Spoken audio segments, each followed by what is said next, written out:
Hi, I'm John Pavlak. Welcome to a special edition of Eye on Harness Racing, in which we will report to the USTA membership about projects undertaken by the staff in Columbus, Ohio. The year 2010 saw several important projects exit the planning stages and put to work to benefit our members, the sport, and the entire standardbred industry. We'll take a glimpse at these projects and give you a chance to meet those responsible for carrying them out. There's nothing like starting at the top. The Executive Vice President and CEO of the USTA here in Columbus, Ohio is Mike Tanner. Mike, it's been a great year, but among the projects we've worked on in the past year, I refer to them as the big three. And let's talk about Back to the Track, online services, and services to retired standardbreds. Let's start first with online services. Tell us a little bit about that. Sure. Well, the goal at the beginning of the year was to find a way to bring us into the 21st century regarding online membership renewal, and we did find a way to do that, and then have expanded that to offer an array of services online. I understand that there's a certain segment of our membership perhaps that isn't as savvy technologically as others, but obviously this is the way of the future. We wanted to keep moving forward and make things as easy as possible for our members, and I think that this initiative has served to do that. You know, the USTA staff and our board affirmed support for the great standardbred racehorses by looking after them once their careers come to a close. And we're also going to talk about that. Support our standardbreds was an idea that was brought to our attention about a year or so ago. And the board voted to authorize money for that purpose, and that purpose being to help save and rescue standardbreds in peril, horses that have been seized by authorities who have been neglected, and to jump in and to provide for their upkeep on a temporary basis at the very least until they've been brought to good health and ready, hopefully, to be adopted. And the big thing, I think, this year that got a lot of buzz out in the industry was Back to the Track. It sort of came to an idea that you had about returning us to that time when you and I first became fans, when you went to the track and found excitement. I think it worked out pretty well. Do you agree? I think so. I mean, I thought it was a pretty good first step. We're looking to build upon that for 2011, to be sure. The idea really was to celebrate all that's good about the sport, if only for one day or one weekend. And we were able to bring together racetracks and horsemen and regulators from across the country for essentially what turned out to be a standardbred day at the races. I was really pleased with it. I think there was a misconception that this was necessarily a step towards saving racing per se, and I don't think we're going to necessarily see crowds as they were back in the 60s and the 70s on a nightly basis. But I think it's important to recognize the momentum that Back to the Track provided us, the fact that we did bring together people from all throughout the industry. And really, when you think about it, if we can do that, what else can we accomplish by bringing everyone together? Perhaps one of the most notable projects of 2010 was the introduction of online services, where you can go on the internet and do the business you have to do with the USTA. With me here, two of my colleagues, David Carr of our Information and Research Department, and Sherry Ann Moore, our IT Director. Sherry, let's talk to you first. Really, the projects such as Pathway and eTrack, very visible projects in the years past, really built on what we introduced this year, member services. Tell me about it.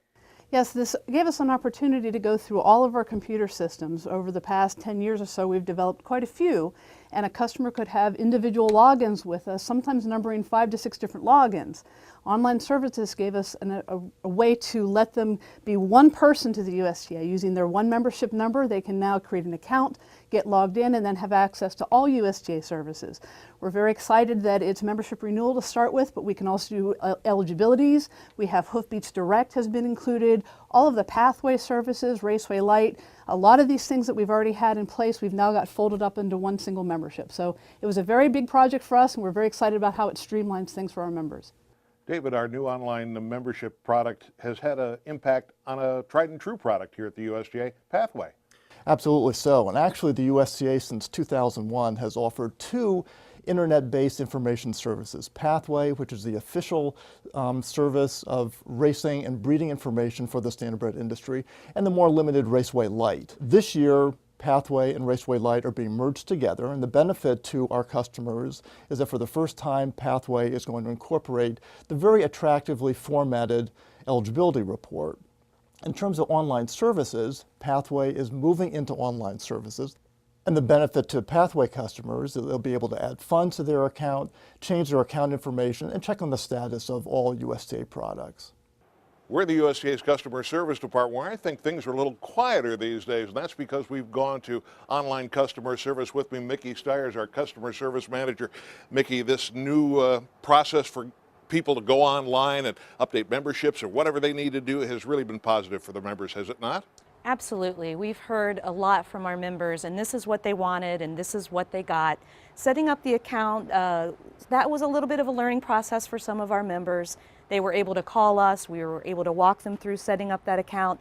Once they got in there, they were just taken off and able to do anything they wanted by themselves, and we haven't heard much from them. So that's great that they're able to get in and get their work done without us, or with us if they do need us. As they say, no news is good news. Sometimes when you don't hear from the members, that's good. Tell me, are there plans to expand the offerings through online member services in the future? Absolutely. We're evaluating all of our products to see which products need to be moved online for the convenience and ease of our customers.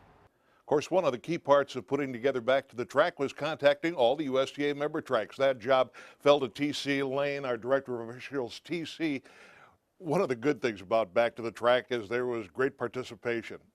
That's exactly right, John. Ironically, when we sat down in the early part of the spring to identify all the participating racetracks or potential racetracks, we had a list of 17 racetracks that were going to race on the 14th of August. Well, oddly enough, when we contacted the 17 participating racetracks, all were on board for that 14th. As you notice, with the participation, we had 21 racetracks overall that did jump on board. What we noticed that there were participating racetracks that were not racing live on that particular weekend.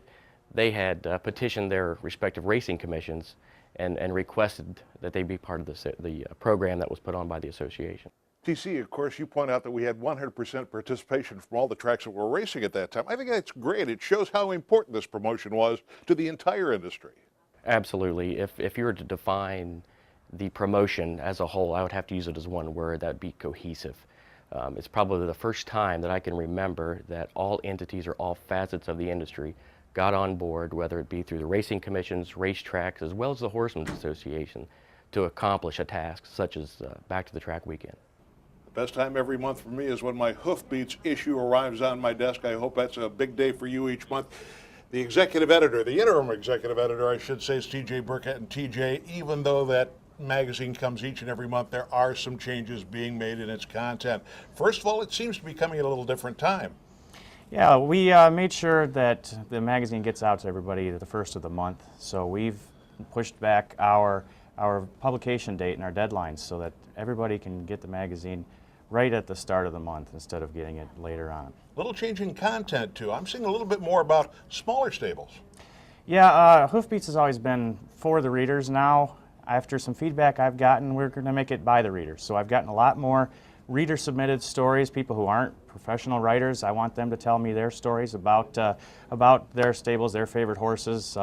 We've got some new things. We've always had Winner's Circle, which is people submitting stories about their favorite horses. We've had Purse Account, which is smaller time owners submitting stories about what they do and gives tips on how to become an owner, perhaps. We've also got the Grandstand View where people can just spot off and say whatever they'd like about the harness racing industry. Every magazine I hear about is going online. They've got an online presence. I think that's true with Hoofbeats as well, isn't it? Yes, we've introduced the Hoofbeats blogs where we've gathered writers from all over the industry and had them just say what's on their mind, and we've had great feedback from that. We've had a lot of different views and a lot of different points of view there. We've also expanded our social networking presence. The Hoofbeats Facebook page is a great place for me and for those who help me maintain that site to interact with our readers almost instantaneously, and it's really helped improve the magazine. Once T.C. Lane got all the tracks lined up for Back to the Track, that was only half the story. Promoting it was next, and Kate Lockhart, who's the director of the USDA Communications Department, that was your job. What did you have to do to get the word out? You know, it was interesting, John. First, we focused on the two things we knew were going to be available at every track. We knew every track was going to have the $50,000 guaranteed national pick 4, and we knew each track was going to have a trip for 2 to the Little Brown Jug that they'd be able to give away to folks in attendance. Then we focused on two groups in promoting the effort. We focused on our membership, activating them, asking them to bring friends to the track.